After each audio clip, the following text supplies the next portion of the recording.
إن الحمد لله نحمده ونستعينه ونستغفره من يهده الله فلا مضل له ومن يضلله فلا هادي له وأشهد أن لا إله إلا الله وحده لا شريك له وأشهد أن محمدا عبده ورسوله أما بعد فإن خير الحديث كتاب الله وخير الهدي هدي محمد صلى الله عليه وسلم وشر الأمور محدثاتها وكل محدثة بدعة وكل بدعة ضلالة وكل ضلالة في النار فأعوذ بالله السميع العليم من الشيطان الرجيم من همزه ونفخه ونفسه بسم الله الرحمن الرحيم يا أيها الذين آمنوا اتقوا الله حق تقاته ولا تموتن إلا وأنتم مسلمون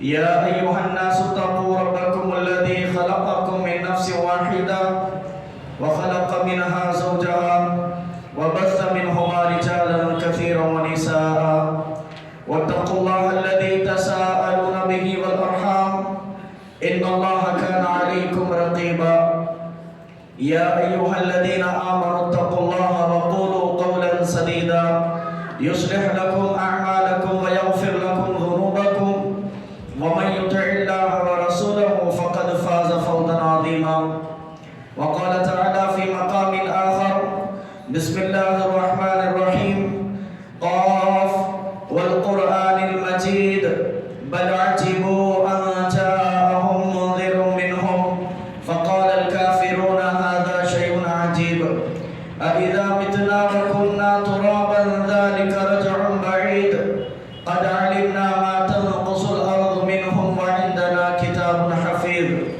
بل كذبوا بالحق لما جاءهم فهم في أمر مريج أفلم ينظروا إلى السماء فوقهم كيف بنيناها وزيناها وما لها من فروج والأرض مددناها وألقينا فيها رواسي وأنبتنا فيها من كل زوج تبصرة وذكرى لكل عبد منيب ونزلنا من السماء ماء مباركا فأنبتنا به جنات وحب الحصيد والنخل باسقات لها طلع نضيد. محترم حاضرین جمعہ، قابل احترام پردہ نشین خواتین حضرات و دیگر سامعین و سامعات، سب سے پہلے تعریف اس اللہ رب العالمین کے لیے جو اس کائنات کا حقیقی رازق ہے، مالک ہے، پالنہار ہے. کبریائی اس اللہ رب العالمین کے لیے جس کی بندگی میری اور آپ کی زندگی کا مقصد ہے. بعدہ حمد و ثنا کے درود و سلام کا تحفہ نازل ہو تمام انبیاء علیہ السلام پر، بالخصوص اللہ رب العالمین کے آخری پیغمبر جناب مصطفیٰ محمد رسول اللہ صلی اللہ علیہ وسلم پر، آپ کے آل و اصحاب پر اللہ رب العالمین اپنا رحم و کرم فرمائے، ہم سب پر آمین. حاضرین کرام، جس عنوان کے تحت آج کی اس جمعہ میں میں آپ حضرات کے سامنے خطاب کروں گا، عنوان ہے کیا مسلمان پریشان ہیں؟ یہ سوالیہ عنوان ہے. تمام مسلمانوں کو مجموعی طور پر دیکھ کر کے یہ سوال ہے کہ کیا مسلمان پریشان ہیں؟ میرے بھائیوں، جیسے آج نیوز پیپر کا جائزہ لینے والے اخباری مسلمان، نیوز چینلز پر خبریں پڑھنے والے اور ہوٹلز میں بیٹھ کر ملک کے حالات پر گفتگو کرنے والے مسلمان اکثر طور پر یہ گفتگو کرتے ہیں اخبار کا صبح صبح جائزہ لیتے ہوئے کہ فلاں ملک میں ایسا ہو گیا، فلانے علاقے میں ایسا ہو گیا، فلانی بستی میں ایسا ہو گیا. ہوٹلز پر بیٹھ کر کے چائے جتنی دیر پیتے ہیں اتنی دیر میں ملکوں کے فیصلے کر لیتے ہیں کہ فلانے ملک کو ایسا نہیں ایسا کرنا چاہیے تھا. یہاں پر چھوٹی سی گلی میں بیٹھ کر، چھوٹی سی گلی کی چھوٹی سی ہوٹل میں بیٹھ کر بڑے بڑے ملکوں کے بارے میں بات کرنے والے یہ اخباری مسلمان جائزہ لیتے اور کہتے ہیں کہ مسلمان پریشان ہیں، مسلمانوں کے اوپر مصائب ہیں، مشکلات ہیں، پریشانیاں ہیں. تو چھوٹی ہوٹل میں بیٹھ کر کے بڑے مفکر مسلمان جائزہ لیتے ہیں. کب تک؟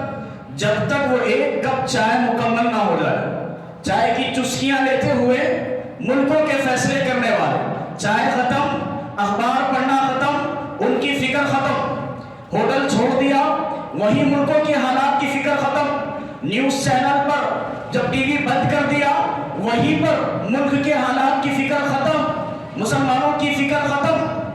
میرے بھائیوں، یہ فکر کرنے والوں کے جانب سے اکثر طور پر یہ سوال آتا ہے کہ مسلمان پریشان. میرا یہ سوال ہے، کیا واقعی مسلمان پریشان ہیں؟ ہم زیادہ پریشان ہیں یا پیارے نبی صلی اللہ علیہ وسلم کے صحابہ زیادہ پریشان تھے؟ کیونکہ دیکھیے، آزمائش تو سب کی ہونے والی.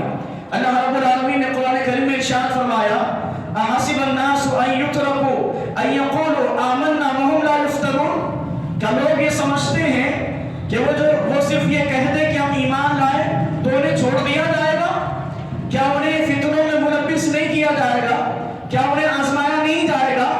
دوسری جگہ پر اللہ رب العالمین نے کہا، وَلَنَبْلُوَنَّكُمْ بِشَيْءٍ مِّنَ الْخَوْفِ وَالْجُوعِ وَنَقْصٍ مِّنَ الْأَمْوَالِ وَالْأَنفُسِ وَالثَّمَرَاتِ وَبَشِّرِ الصَّابِرِينَ الَّذِينَ إِذَا أَصَابَتْهُمْ مُصِيبَةٌ قَالُوا إِنَّا لِلَّهِ وَإِنَّا إِلَيْهِ راجعون.